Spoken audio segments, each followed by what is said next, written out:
Science में अगर आत्मा का उल्लेख नहीं है तो इतना ही कहना चाहिए कि आप अभी तक साइंस उस ओर बढ़ नहीं पा रहे, वो कभी जान भी नहीं पाएगा, क्योंकि जिस मर्यादित क्षेत्र से आप उसे जानना चाहते हैं उससे वो परे, उससे आप देख ही नहीं पाए। उसका रेंज जो है वही नहीं है कि वो उसको जान पाए।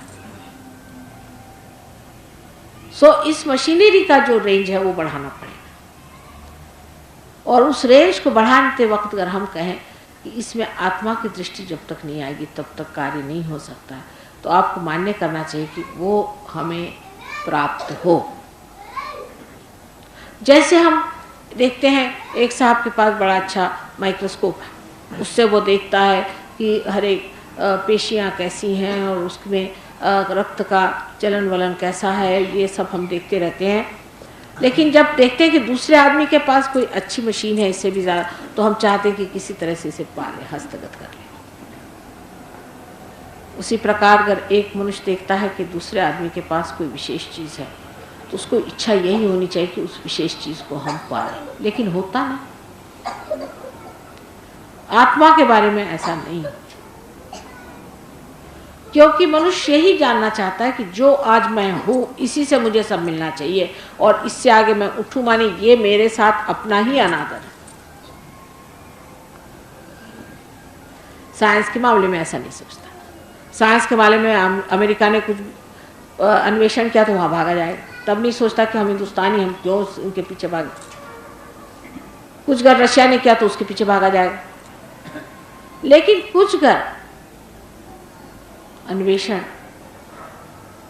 और किसी प्रांगण में हुआ तो उसके और मनुष्य की रुचि नहीं होती।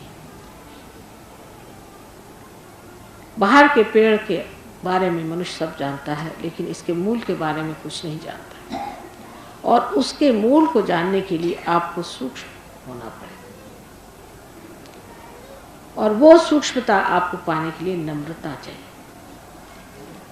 अगर आप चाहें कि अपने बुद्धि के दम पर आप उसे पालें तो नहीं पा सकते उसे। ये एक सीधी बात लोगों के समझ में नहीं आती है। जब भी मैं भाषण आदि देती हूँ कुछ भी, तो मैं देखती हूँ पहला प्रश्न होता कि फलानी किताब में ऐसा लिखा है। हो गया, फिर बात क्या करें?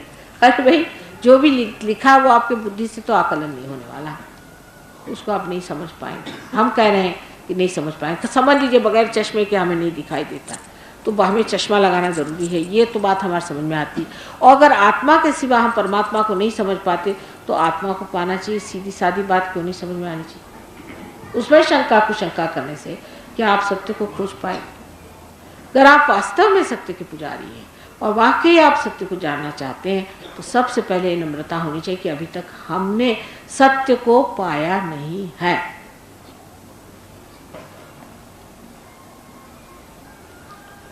ये बहुत बड़ा गुण है नम्रता।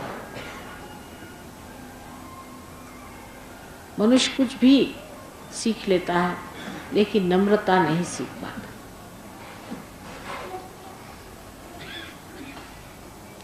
नम्रता में आप करते क्या है? कुछ किसी लोगों को ऐसा विचार आता है कि नम्र होने का मतलब है आप किसी के आगे झुक गए। ये बहुत गलत फहमी है। नम्रता का मतलब होता है कि आपने अपने को खोल दिया है कि स्वीकार करें, कोई नई विचारधारा को स्वीकार करें, कोई नई बात को आप स्वीकार करें, देखें, परखें, समझें, इसमें उतरे। नम्रता का कभी भी ये मतलब नहीं होता कि आप किसी के आगे झुक जाएं। जैसे कि पेड़ की शाखाएं कितनी भी ऊंची उठ जाएं, जब तक उसकी जड़ें नीचे तक ज़मीन खोद करके स्रोत तक नहीं पहुंच जाए, उस पेड़ में कोई सी भी शक्ति नहीं आ सकती। उसी प्रकार आपकी कितनी भी सभ्यता बढ़ जाए और कितना भी ये साइंस का झमेला बढ़ जाए, लेकिन जब तक आपने अपनी आत्मा को नहीं खोजा, ये सारा की सारा जो है बिल्कुल एक बबूले जैसा नष्ट हो जाए, खत्म हो जाए। इसमें से कुछ भी नहीं बचने वाला। और वही हो रहा, संसार भर में यही हो रहा। अभी एक देवी जी मुझे मिली, कहने लगे कि हम आर्मामेंट के डिसआर्मामेंट के लिए गए, इतनी मेहनत करी, लोगों से कहा डिसआर्मामेंट करिए और डिसआर्मामेंट करने से ठीक हो जाएगा, और बड़े झगड़े हुए और 4 महीने हमने वहाँ मेहनत करी और किसी ने कोई बात नहीं मानी और वी वर ग्रेट फेलियर्स। बताइए, इसका मतलब है कि मनुष्य की बुद्धि ही बिल्कुल उसको छुट्टी दे गई। डिसआर्मामेंट होना चाहिए। एक सर्वसाधारण मनुष्य समझ सकता है कि मनुष्य मनुष्य को मारते फिरे, इसकी क्या जरूरत है? एक आदमी छोड़ करके कोई सा भी जानवर हाथ में आर्म्स लेके आपस में मारता नहीं, उसको पकड़ने की शक्ति नहीं होती। भगवान ने हमको हाथ दे दिए तो अब उसमें हम बंदूकें लेकर दूसरों को मारते हैं। ये बड़ी अकल की बात है कि इसका इलाज साइंस तो नहीं कर सकती, कर सकती है? लोगों के अंदर सुबुद्धि भरने का इलाज अगर साइंस वाले कर दें तो हम मान जाए।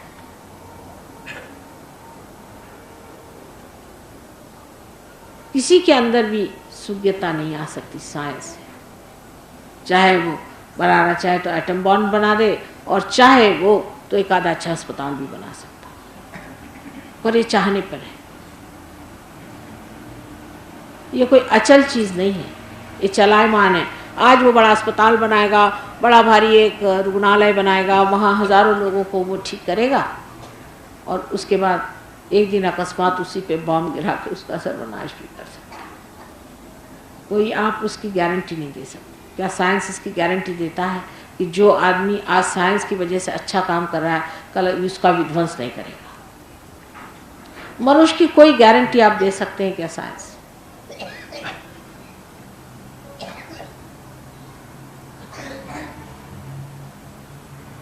जब साइंस इतना अधूरा पड़ा हुआ है तब ये देखना चाहिए इसका जो प्रकाश है वो इतना धुंधला क्यों?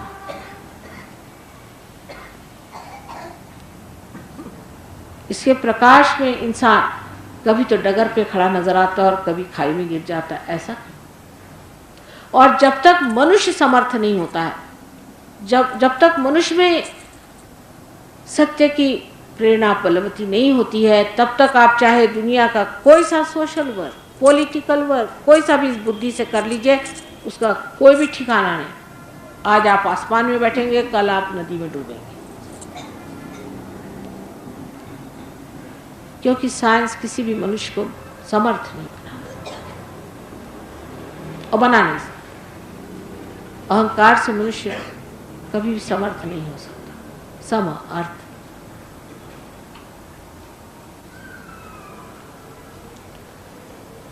सो इस नतीजे पे हमको लॉजिकल कंक्लूजन जिसे कहते हैं पहुंचना चाहिए और सोचना चाहिए कि सिर्फ बुद्धि से हम सत्य को नहीं खोज सकते।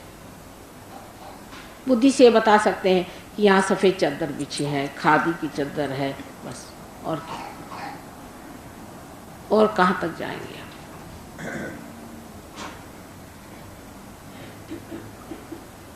लेकिन क्या आप इस खादी की चादर में बता सकते हैं कि क्या इसे एक साधु ने पहना था या किसी राक्षस ने पहना था?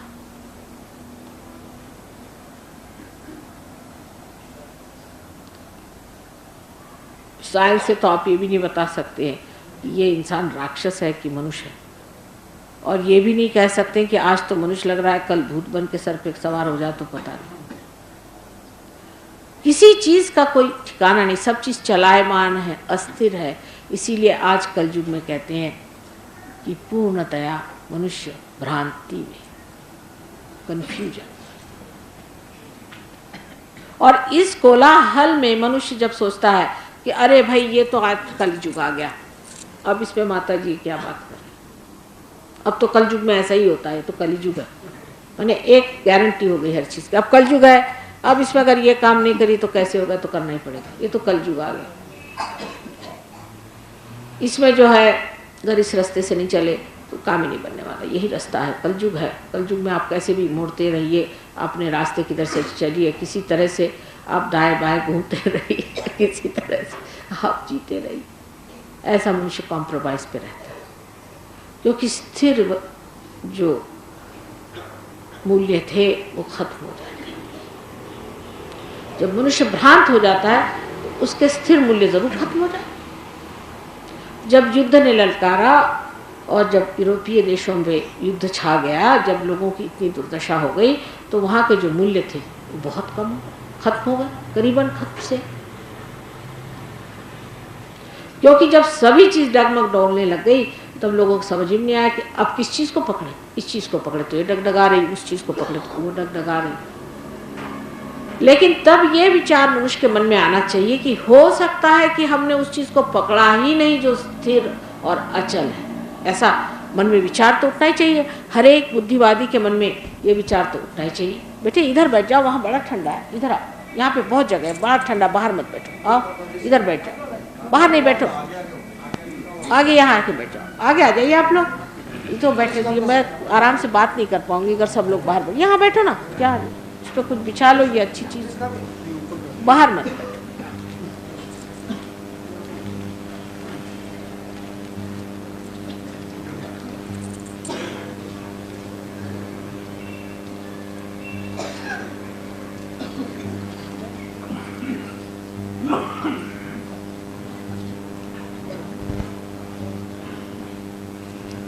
और ये सब देखते हुए मनुष्य का मन कटुता से भर जाता है, बड़ा कटु उसका हृदय हो जाता है। वो सोचता है कि कहाँ है मिठास,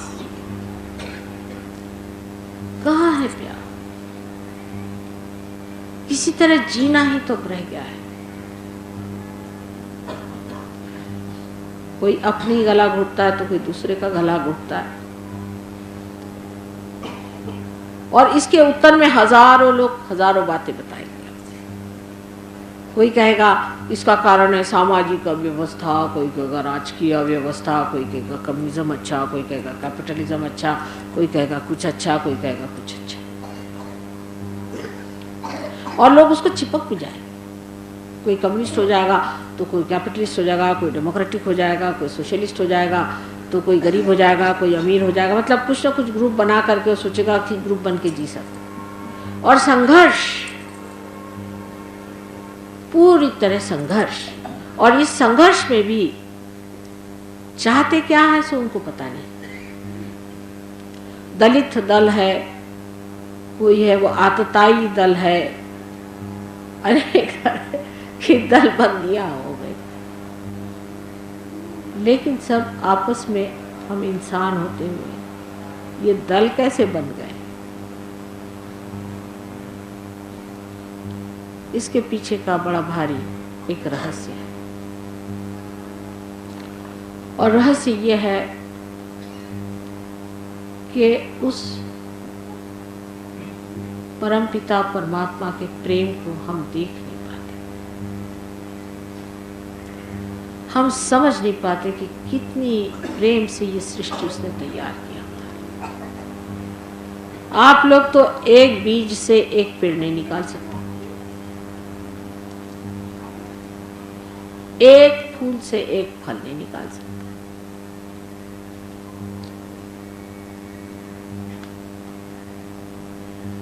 आपके बस का कुछ भी नहीं।